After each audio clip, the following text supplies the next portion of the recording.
मी इथे जमलेल्या माझ्या बालमित्रांनो, आज काही मी तुम्हाला स्वातंत्र्य दिनाबद्दल काही 4 शब्द सांगत आहे. ते तुम्ही शांती चित्ताने ऐकावे अशी माझी नम्र विनंती. आज आपल्या भारत देशाचे स्वातंत्र्य या दिवशी आपण सगळीकडे उत्साहात ध्वजारोहण करतो. राष्ट्रध्वज फडकताना पाहून ऊर अभिमानाने भरून येतं. राष्ट्रध्वजामध्ये भगवा, पांढरा आणि हिरवा रंग असतो, त्यामुळे त्याला तिरंगा असे म्हटले जाते. वरचा पट्टा केशरी असून तो त्याग व शौर्याचे प्रतीक आहे.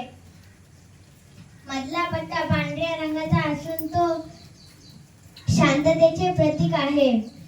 खालचा पट्टा हिरव्या रंगाचा असून तो समृद्धीचे प्रतीक आहे. मध्यभागी निळे रंगाचे अशोक चक्र आहे. अशोक चक्राला 24 आरे आहेत व ते प्रगतीचे व गतिमानतेचे प्रतीक आहे. सर्वांनी राष्ट्रध्वजाचा मान राखा. भारत